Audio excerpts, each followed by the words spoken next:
In the late 1980s and early 1990s, Melbourne, Australia was gripped by fear due to a series of home invasions and abductions committed by a masked assailant, known only as the disturbing moniker of Mr. Cruel. The assailant was a serial child abductor and sexual predator who targeted young prepubescent girls, creating widespread public angst and intense media coverage across Australia. Despite extensive police investigations and one of the largest manhunts in Victoria's history, Mr. Cruel was never apprehended, leaving a lasting impact on the community's sense of security and trust. The unresolved nature of these crimes continue to haunt Melbourne to this day.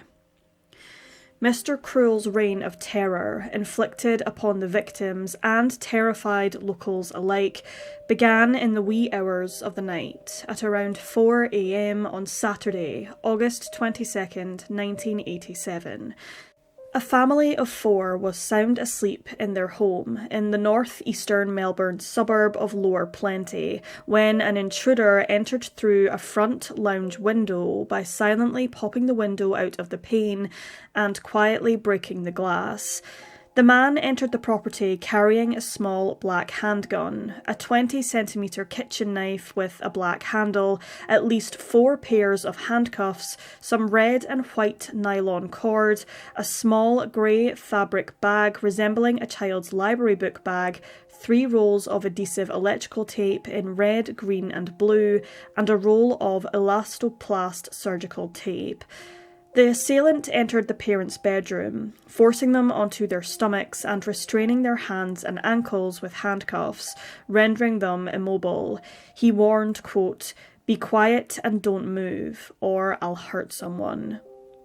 Next, he woke up the terrified 7-year-old son and 11-year-old daughter, bringing them into the parents' room where the man swapped the parents' handcuffs for nylon cords, tied the son to the bed, and bound the daughter's hands.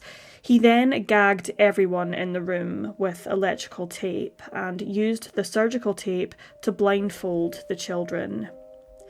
The man, quite openly, told the family that he was going to rob them, demanding cash, before also requesting a first aid kit, some clothes from the father who was of a similar size to him, a shower and a shave. He forced the parents into a wardrobe before covering them with a blanket and barricading the doors with a shoe rack so that they couldn't escape. He then used the phone in the bedroom to make a phone call to someone he simply referred to as Bozo, where he appeared to threaten their children. But oddly, this call was not on the phone records. This seemed to be Mr. Cruel's first red herring. Following this, the man, dubbed Mr. Cruel, fetched a radio and turned on 3KZ loudly. He subsequently took the 11-year-old girl to another room and sexually assaulted her, before eating some food calmly in the kitchen. He forced her to brush her teeth and bathe after this. He then assaulted the girl again in the lounge, before bounding her ankles with nylon cord on a chair in another room. Before he slipped out into the darkness, he told the girl to count to 100 before freeing herself, her parents, and her brother. As the assailant left, he removed the broken glass from the window he had smashed and ripped the telephone off the wall. The second the intruder left, the girl freed herself and her family. This was at approximately 6 a.m, 2 hours after the attacker had entered the Lower Plenty residence. According to witness testimonies given by family members following the attack, the unidentified intruder wore a navy blue balaclava with an open face, a pair of yellow surgical or dishwashing gloves, and a blue waterproof zip-up jacket under a brown tweed jacket.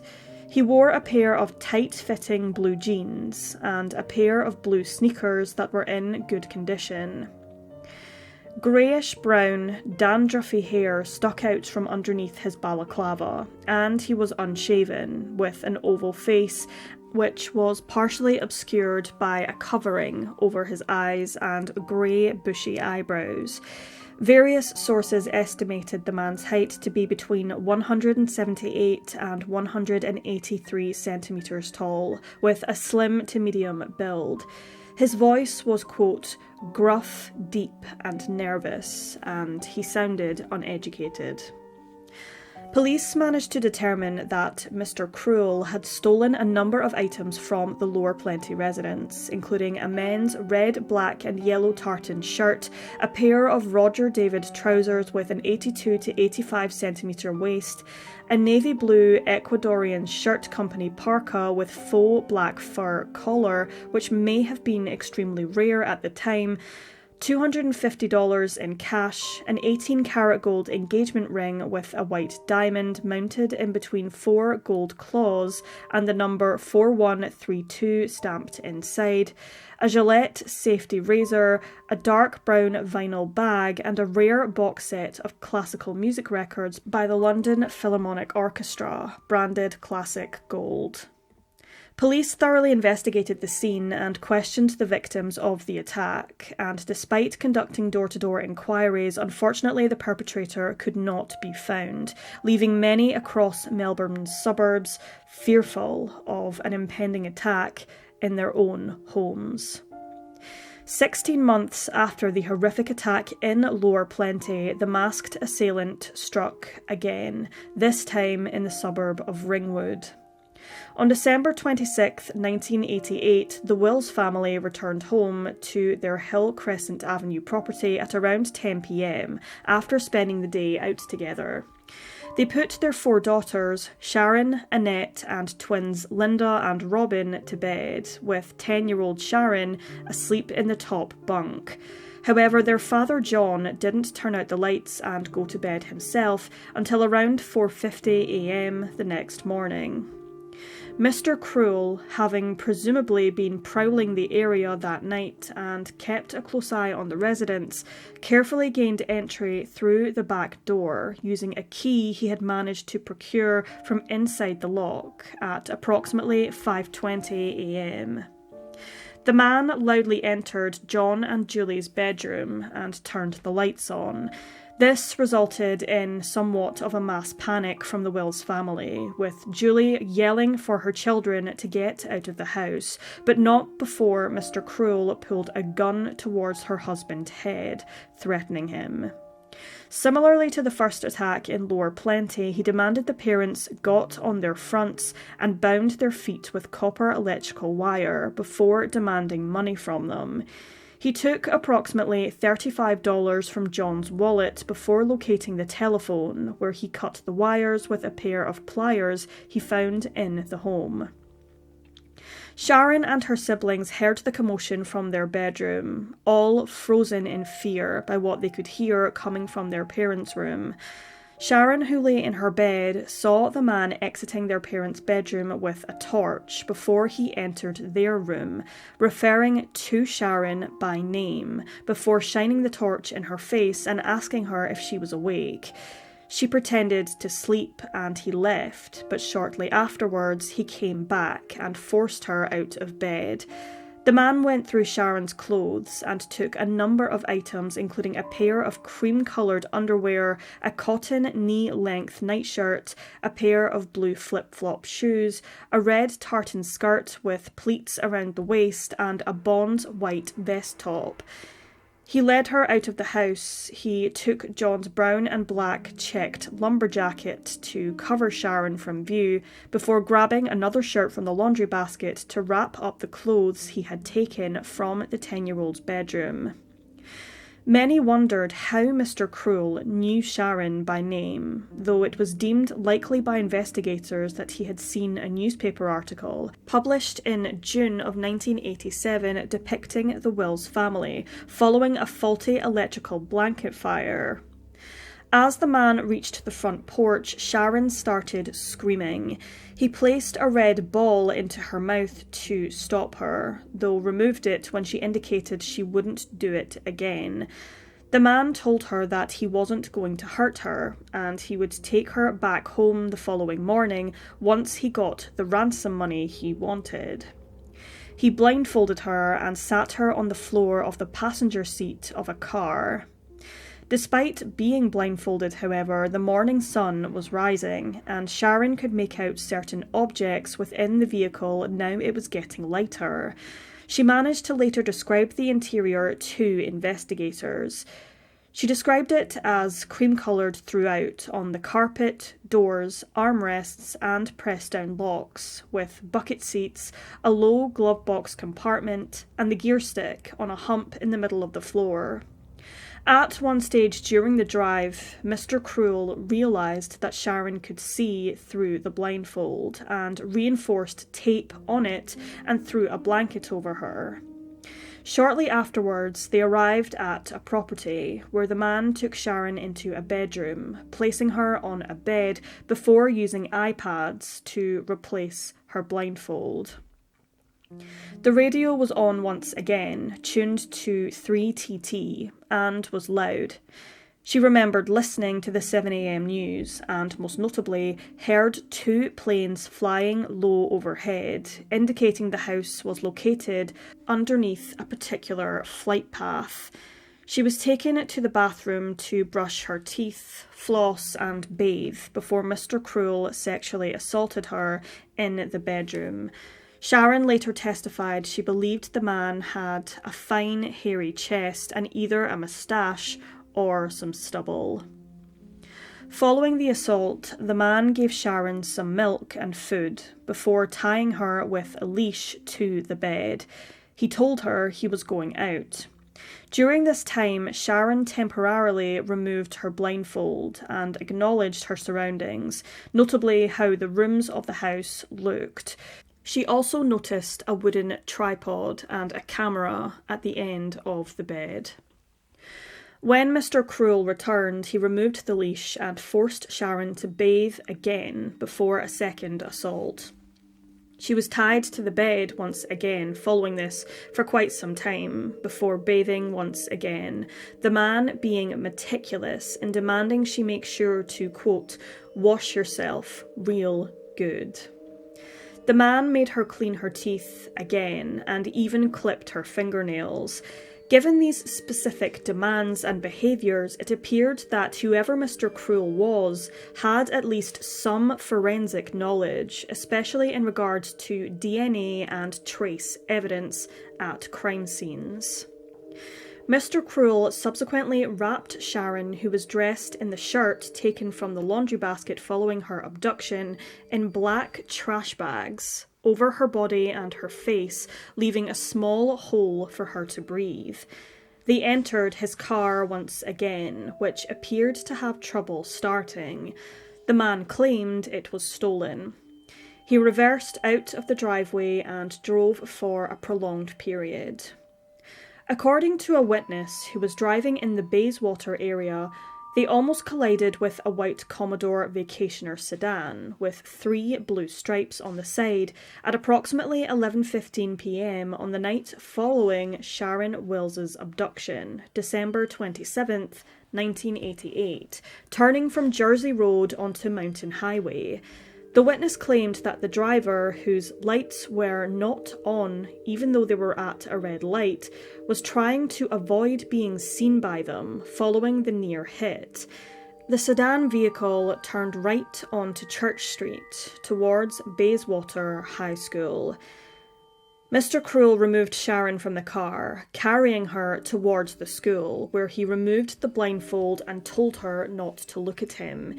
He gave her directions to a nearby Food Plus store.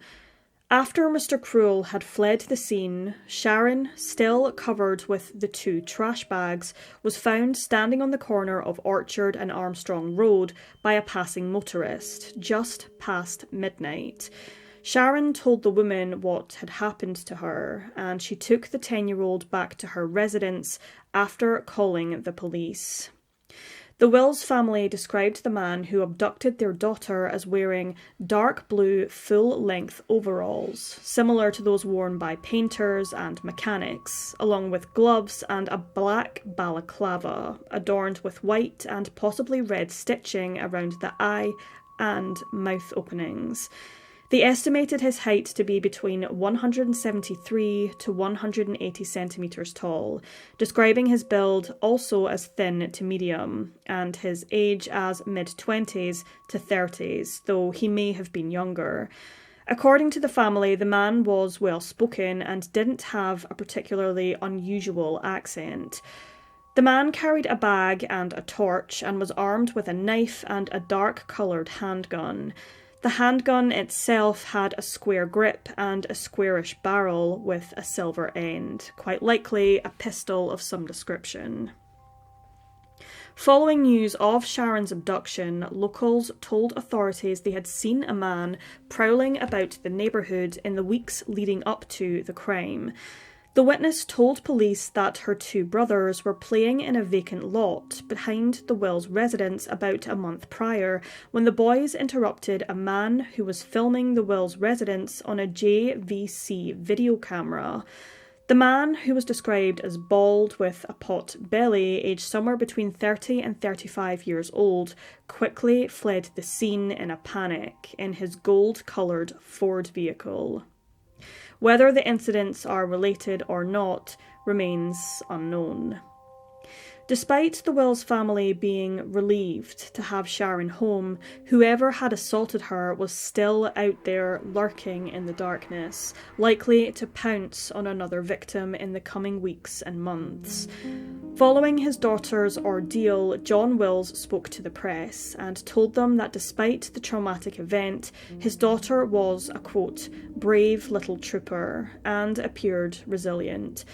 The family all slept in the same room that night, fearful of the intruder entering their home once again. Similarly to those in and around the neighbourhood, security measures were put in place at the residence for their own protection. The Major Crime Squad and Rape Task Force were involved in the search for Sharon's attacker. At this juncture, similarities were drawn between Sharon's attack and the attack in Lower Plenty, with police issuing warnings to the public to be on the lookout for this, quote, monster who had carefully planned the attack. They described the perpetrator as dangerous and cunning, and Detective Inspector Danny Maloney reiterated that the crimes were, quote, bizarre, and he's capable of anything. In July of 1990, Mr. Cruel struck once again. The Lynas family were preparing to leave their rented accommodation at 10 Monmouth Avenue in the eastern Melbourne suburb of Canterbury the next day to return home to the UK during the last week of the school term before the winter holidays commenced. On Tuesday, July the 3rd, 1990, at approximately 7:50 p.m, Brian Lynas, who worked with an accounting firm and had done for the previous 4 years, and his wife, Rosemary, left their home for a farewell dinner, leaving their daughters, 13-year-old Nicola and 15-year-old Fiona, home alone. That evening, the girls ordered takeaway, signalling their presence to any delivery driver in the area.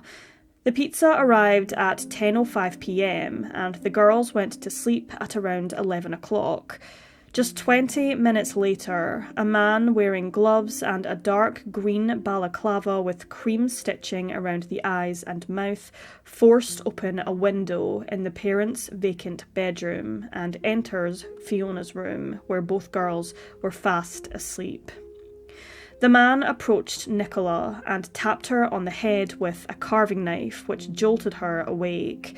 In his other hand, he carried a gun with a silver barrel and a brown wooden handle. He asked the girls where the money was, to which he found Brian's wallet, which contained approximately 4,000 Australian dollars in travellers' cheques. However, Mr. Cruel did not take them. He asked both girls what their father did for a living and told them that he would abduct Nicola for exactly 50 hours at a $25,000 ransom. He told them he would call their father the following morning to set the plan in motion, but once again, this was a red herring. He got both girls to lay face down on their parents' bed and hog-tied Fiona with wire to the bed. He took Nicola to the kitchen, during which time he stole their mother's driver's licence, Medicare card and credit cards from her purse. As previously carried out in his other attacks, Mr. Cruel cut the phone lines and stole the car keys. His own vehicle in each attack was parked several hundreds of metres away, so not to draw attention to himself. Mr. Cruel demanded Nicola wear her Presbyterian Ladies' College School blazer before he took a number of clothing items from her bedroom, including a pink and white striped dress, a PLC summer uniform, a pair of PLC tracksuit bottoms, a number of pairs of underwear, 4 pairs of white cotton socks, a green and white striped t-shirt, a Melbourne Football Club beanie, a pleated white tennis skirt, a PLC school sweatshirt, and a pair of blue and green knee-high stockings. The girls later described him as well-built, with a slight beer belly, standing between 170 and 182 centimetres tall, perhaps in his 30s, with reddish-brown hair. Vocal characteristics echoed previous victims' statements, citing his voice as, quote, deep and gruff Australian, and sounding uneducated. He also notably swore a lot. Mr. Cruel abducted Nicola, put her in the family's car, a blue Holden Berlina sedan, and drove off, with her sitting below the front seat's dashboard with the football beanie pulled down over her eyes.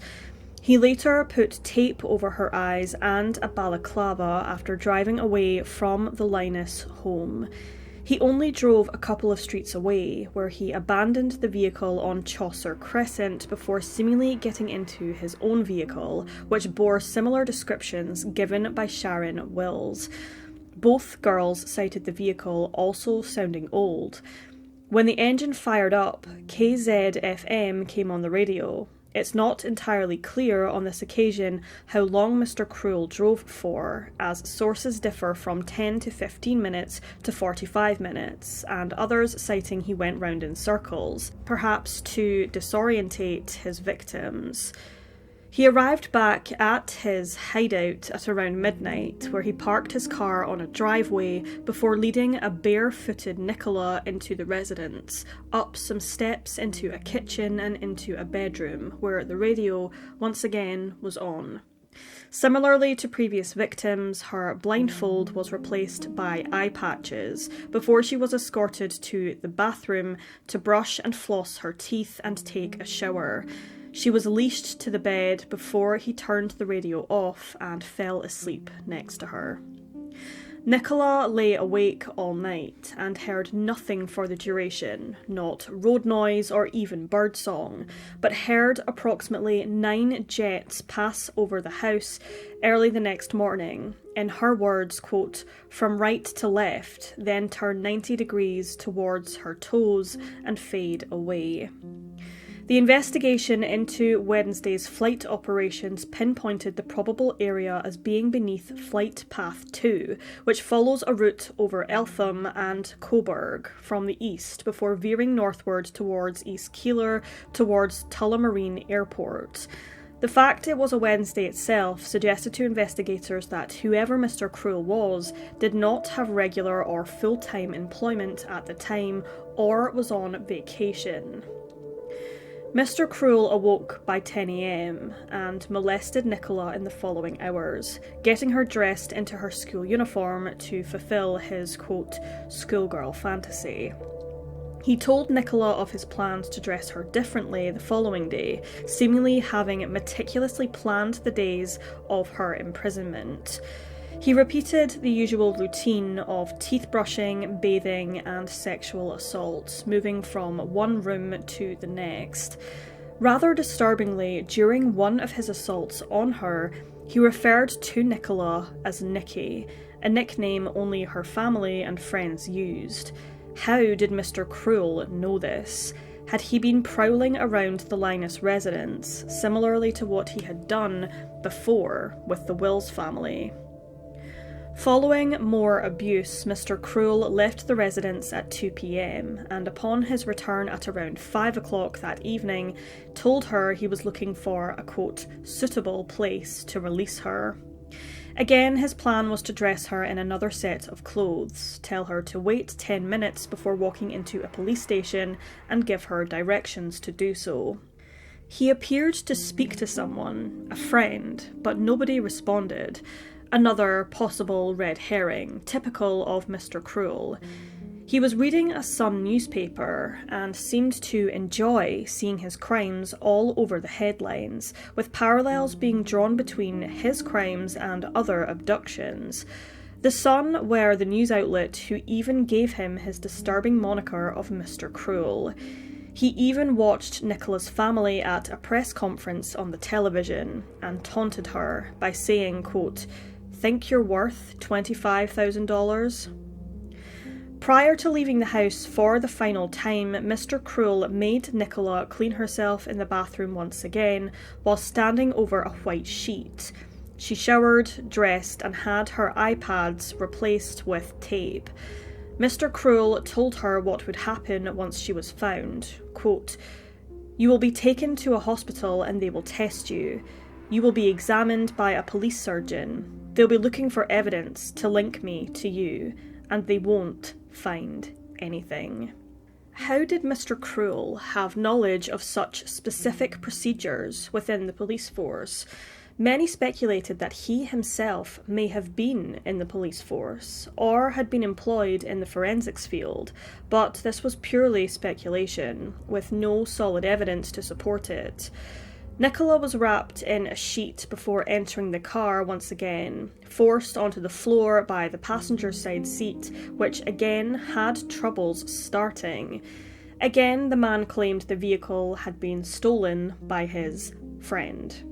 A fingerprint was later found on a car outside the Lynas residence, which some believed could have belonged to Mr. Cruel, though no match was reportedly ever found. When Mr. Cruel had reached his destination, he removed Nicola from the car and walked along a footpath with her for approximately 5 or so minutes. He removed the tape around her eyes and gave her a change of clothes before walking away. But, for some reason, he returned, citing his belief that the location was not an ideal spot to release her. This was likely due to there either being not enough time for him to escape without being seen, or it wasn't secluded enough. He walked with Nicola for a further 3 minutes before abandoning her in bushes in front of an S.E.C. substation in Tennyson Street, Kew, just before 2 a.m. that Friday morning, exactly 50 hours after she was abducted. He had stuck to his promise. He told her to count before alerting the police. After Mr. Cruel fled the scene, Nicola knocked on a stranger's door, who let her call her father. She was finally reunited with her family on what just happened to be Nicola's 14th birthday. Police once again found several links between Nicola's abduction to that of Sharon Wills and offered the public a $200,000 Australian reward for information leading to the capture of the perpetrator. 2 teams of detectives were working on the cases full-time, but despite getting thousands upon thousands of calls, tips and leads, no significant breakthroughs were established. It was in 1991 that Mr. Cruel appeared to strike once again, but in another disturbing twist of events, he didn't appear to simply abduct, abuse, and return his victim. This time, he appeared to have murder on his mind. On Saturday, April 13th, 1991, which happened to be the day after the investigations into the attacks on Sharon Wills and Nicola Lynas were scaled back, 13-year-old Karmein Chan spent her day attending tennis lessons at Camberwell Tennis Centre on Boleyn Road, having lunch with her mother at Boleyn Plaza and studying alone at the library. In the afternoon, family friends picked up Karmein and her younger sisters, Carly, who was 9, and Karen, who was 7, and they all had dinner together at the Chan's Chinese restaurant, Ming's, in Lower Plenty, Eltham. They were later seen playing outside, and at approximately 6:30 p.m, an employee from the restaurant drove the girls home to their large residence on Serples Road, Templestowe. About an hour later, their father John left for his own work shift, leaving Karmein in charge of her little sisters. This was very much normal routine for the Chans, as even on school days when leaving the Presbyterian Ladies' College in Burwood, which happened to be the same school attended by Nicola Lynas, Karmein would catch the bus from school to her parents' restaurant, and one of the workers would later drive them home. According to witness reports, in the weeks leading up to Karmein's disappearance, a man driving a sedan was seen loitering by the school bus stop opposite the Chan home on a number of occasions. Was someone watching the Chans? Rather interestingly, in the days leading up to Karmein's disappearance, the house's alarm system kept being set off, but the family could not find a specific cause. As a result, security had to be scaled back until it could be fixed, which left Karmein and her 2 younger sisters at the mercy of a criminal. It should be noted that 2 weeks prior, a mysterious man turned up on their doorstep, claiming to be a tradesman looking for work. Could there be a link here? Was this visit perhaps a distraction, as someone surveyed the property's own surveillance? On the night of April 13th, Karmein and her sisters watched a television special about Marilyn Monroe and read some stories together, whilst outside on the street, a man in a green tracksuit and brown balaclava spray painted the family's Toyota Camry with the words, quote, "Payback, Asian drug dealer, more anon, more and more to come." Even though the security measures at the Chan residence was wound down somewhat, Mr. Cruel entered the home through the lounge window, where he confronted Karmein and her sister with a knife in the kitchen at around 8:40 p.m. He was wearing the green tracksuit seen outside, with a dark blue or dark brown balaclava. He asked about the whereabouts of their parents before taking them into Karmein's bedroom, where the other sister was hiding behind the door. The intruder gagged and bound Carly and Karen before forcing them into a cupboard, barricading the door with Karmein's bed. He grabbed her by the hair and abducted her from the home at approximately 9:30 p.m, the schoolgirl barefoot and wearing only her nightclothes. Sniffer dogs later traced her scent through the kitchen, out through the tennis courts and through a security gate towards the road, where her scent appeared to end. It is presumed she was forced into a vehicle before it drove away. Meanwhile, Carly and Karen managed to escape and called their father at the restaurant in a panic, who got home 10 minutes later. He called the police to report his daughter's kidnapping, with officers arriving at the scene shortly afterwards. Once again, door-to-door inquiries were conducted in the days and weeks following for any information regarding Karmein's abduction, but without success. Days after their daughter's abduction, with no leads, the Chans posted an encrypted letter in the local newspaper, using a cipher that Karmein would have been able to decrypt. The kidnapper would have to have asked Karmein the names of family friends who lived back in Hong Kong, where the Chans were originally from.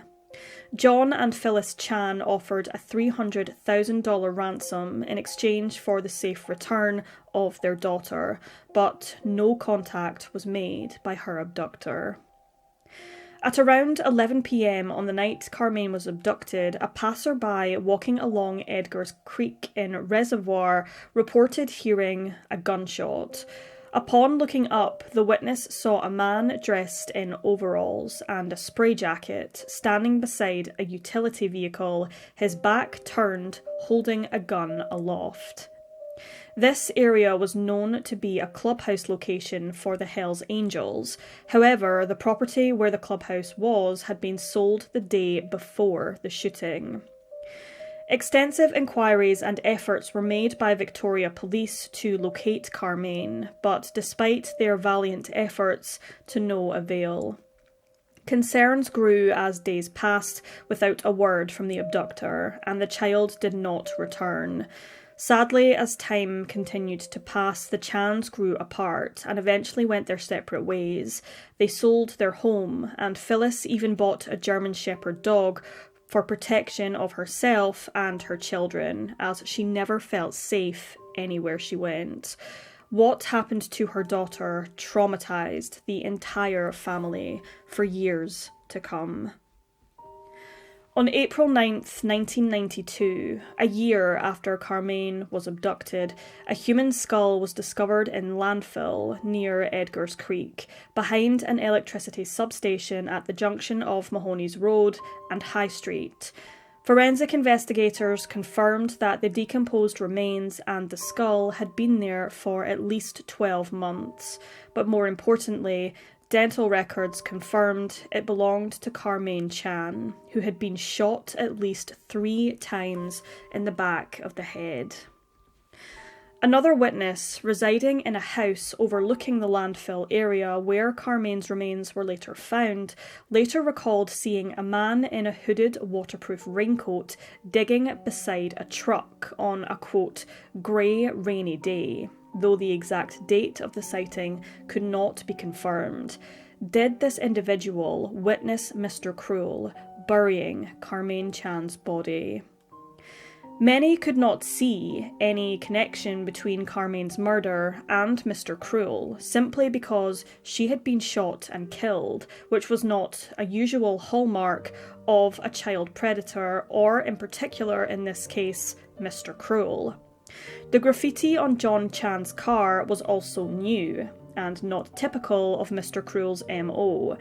Some believed this was as a result of some sort of drug or business dispute or debt John owed, but background checks found him to be, quote, squeaky clean. Of course, as previously conveyed, Mr. Cruel could have graffitied John's car as a red herring in order to divert suspicion.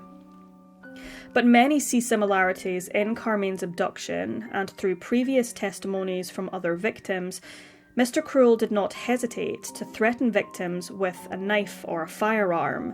Some believe that during her abduction, Karmein perhaps saw Mr. Cruel's face or where his lair was, and because she could have potentially identified him or given significant information to the police which could have outed him as the prolific Mr. Cruel, he felt that he had to silence her. According to her mother, Karmein was stubborn and would have fought for her life against whatever Mr. Cruel inflicted upon her. Maybe her fighting spirit to survive was too much for him to handle. Shoving some of his victims into a cupboard struck investigators as a typical hallmark of the perpetrator. Not to mention threatening his victims with a knife or firearm, the fact he broke into the homes through the lounge window, cut the phone lines, and even the fact Karmein and Nicola Lynas attended the same school was significant enough. He always targeted prepubescent girls, abducting them, assaulting them, with strict cleaning routines following the abuse, and eventually let them go, though not in Chan's case.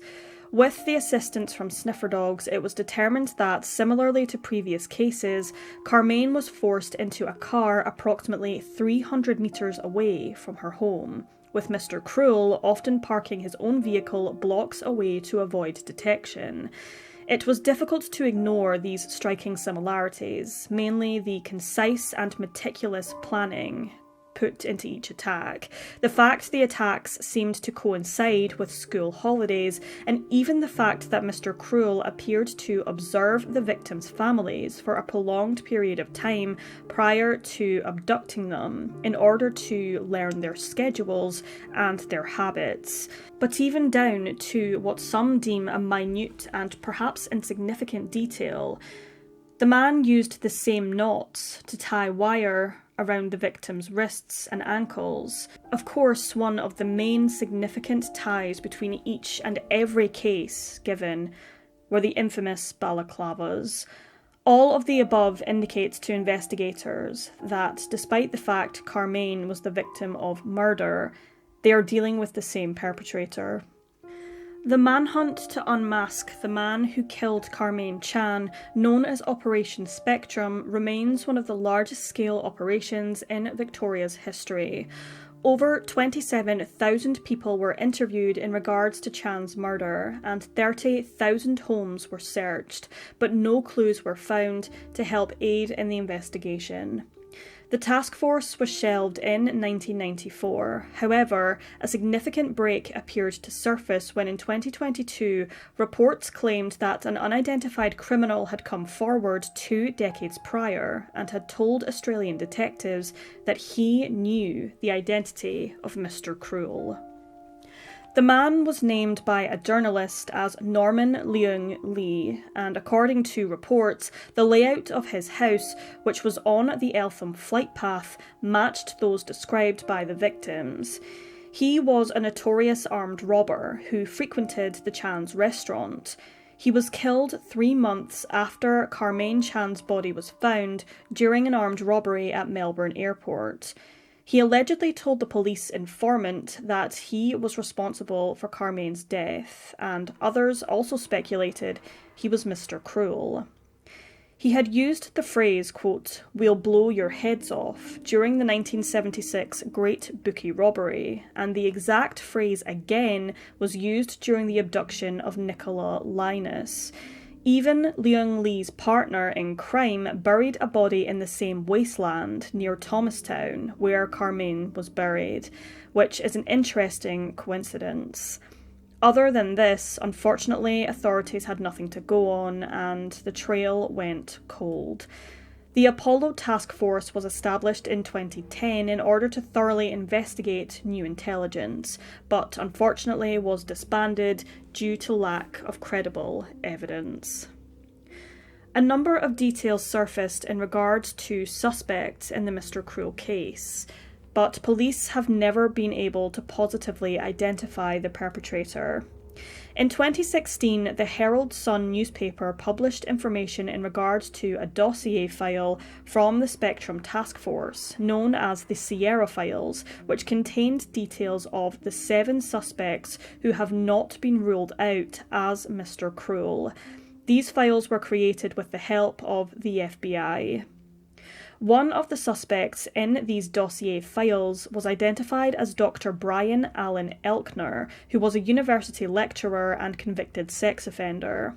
He claimed in 2016 that he was the prime suspect in the Mr. Cruel case. He attacked 6 young girls, threatened with a knife, tied them up and raped them in the 1970s. He was jailed for 10 years in 1974. His home in Thornbury was searched during the Mr. Cruel investigations, where a knife and balaclava were found in the attic, but he claimed not to be home during one of the attacks.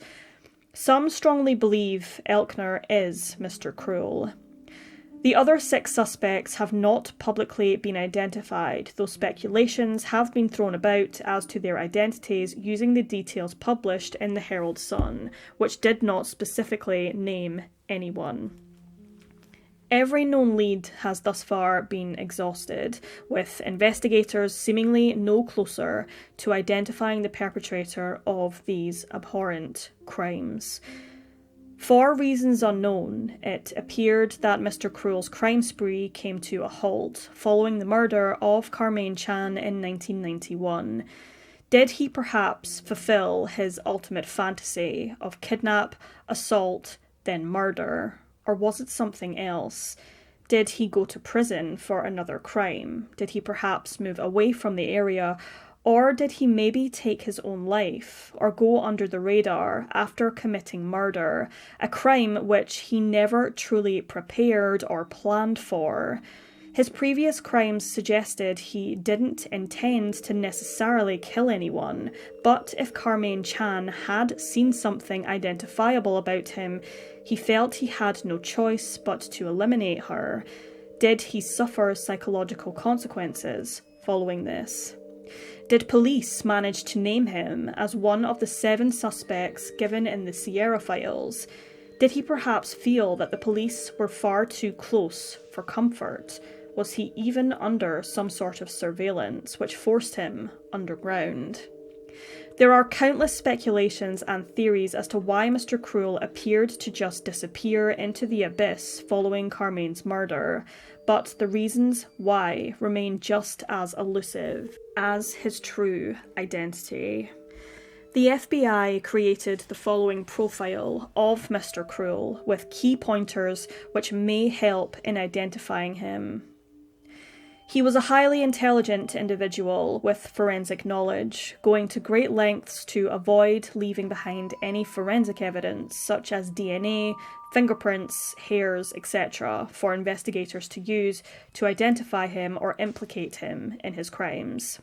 He made sure to have his body entirely covered during each of the attacks, wearing a full boiler suit, balaclava, gloves, etc. The victims were cleaned meticulously prior to release and knew of the procedures following victims going to authorities. He had access to a property beneath one of the 2 flight paths into Tullamarine Airport. He followed his crimes being reported in the media. He very likely photographed or recorded videos of his crimes. It's likely that he regularly accessed indecent images of underage children. If he was in a relationship, it is likely that his partner was away during the time of each attack, though it is presumed he was more of a loner character.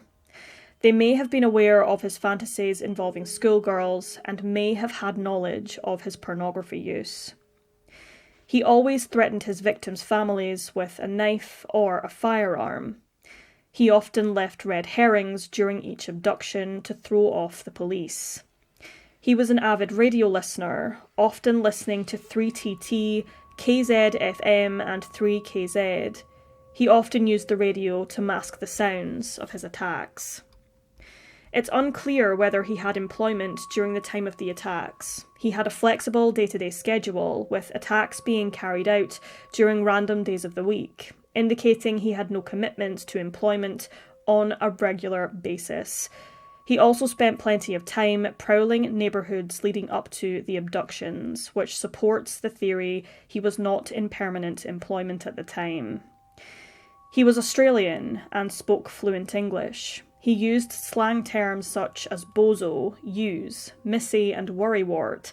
His voice was described as gruff, deep and uneducated, but was generally soft-spoken. He may have been an upstanding member of his community or at his employment, for example, perhaps a policeman, a teacher or a lab technician, but introverted, which would divert any suspicions of any wrongdoing.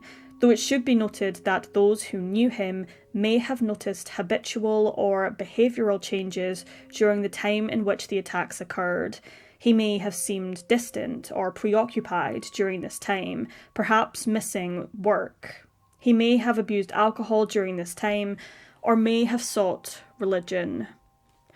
He appeared calm and collected and did not hurry at any of the abduction sites, even making meals between assaults for either himself or his victims. He had knowledge of the eastern and northern suburbs of Melbourne. He possibly had links to Bayswater High School or the substation near Edgar's Creek. He owned or had access to a small pistol-style handgun, a gun with a dark-coloured handle with a square grip and square silver barrel, A gun with a silver barrel and a brown wooden handle, and possibly a .22 or .38 caliber weapon, which was used in the murder of Karmein Chan. He could also tie specific knots, possibly suggesting history with sailing, fishing, or perhaps trucking or farming. He had prior criminal or tactical experience, examples being very specific in planning the attacks, cutting phone wires, parking his car blocks away from the scenes, broke into the houses by various means, was always armed with a knife and or firearm, and had a kit for breaking into each property. He was always prepared.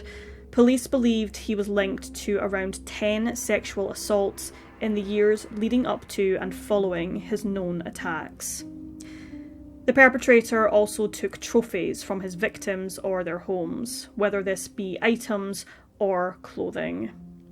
He may have had some sort of connection to the electrical industry, as transmission lines or substation terminals were within close proximity to the abduction, drop-off, or burial locations. His sporadic schedule may indicate an occupation such as a linesman, though this is purely speculation. It's difficult to ignore this rather strange coincidence, however. He owned or had access to a 4-door vehicle with cream-coloured interior, carpeted floor, bucket seats, a low glove box and hump in the middle with a gear stick. It smelt clean but sounded old. It may be a white Commodore Vacationer sedan with blue stripes on the side, as seen prior to Sharon Wills' release. They may have later owned a ute seen near the Chan house and where Karmein Chan was buried. Despite significant effort to conceal his identity, most importantly, he was described using multiple witness accounts. He was, by all accounts, Australian and Caucasian in appearance. Similar descriptions in these statements included that Mr. Cruel was in his 20s or 30s, standing between 170 and 183 centimetres tall, though was likely towards the taller end of the scale. He was slim to medium build, with a small pot belly, with fair, sandy or reddish-brown hair, perhaps a little greying.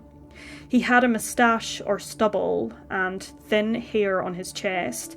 He did not emit any odour, such as from alcohol or cigarettes. Most notably, despite wearing a number of differing outfits for each attack, he always wore a balaclava, often dark in colour, with eye and mouth holes, with light-coloured or red stitching around the openings. Despite every detail we know about Mr. Cruel, he has never been identified or brought to justice for his crimes. It is believed that Mr. Cruel had more victims than is known, but there is not enough evidence to link him to these specific crimes. Following the death of Karmein Chan, there was a $300,000 Australian reward offered by police for anyone with any information leading to the capture and conviction of Mr. Cruel. That reward was increased in 2016 to $1 million Australian dollars. Anyone with any information regarding any of the abductions or the murder of Karmein Chan, or know anything regarding the identity of Mr. Cruel, are strongly urged to contact Australian Crimestoppers at 1800 333 000.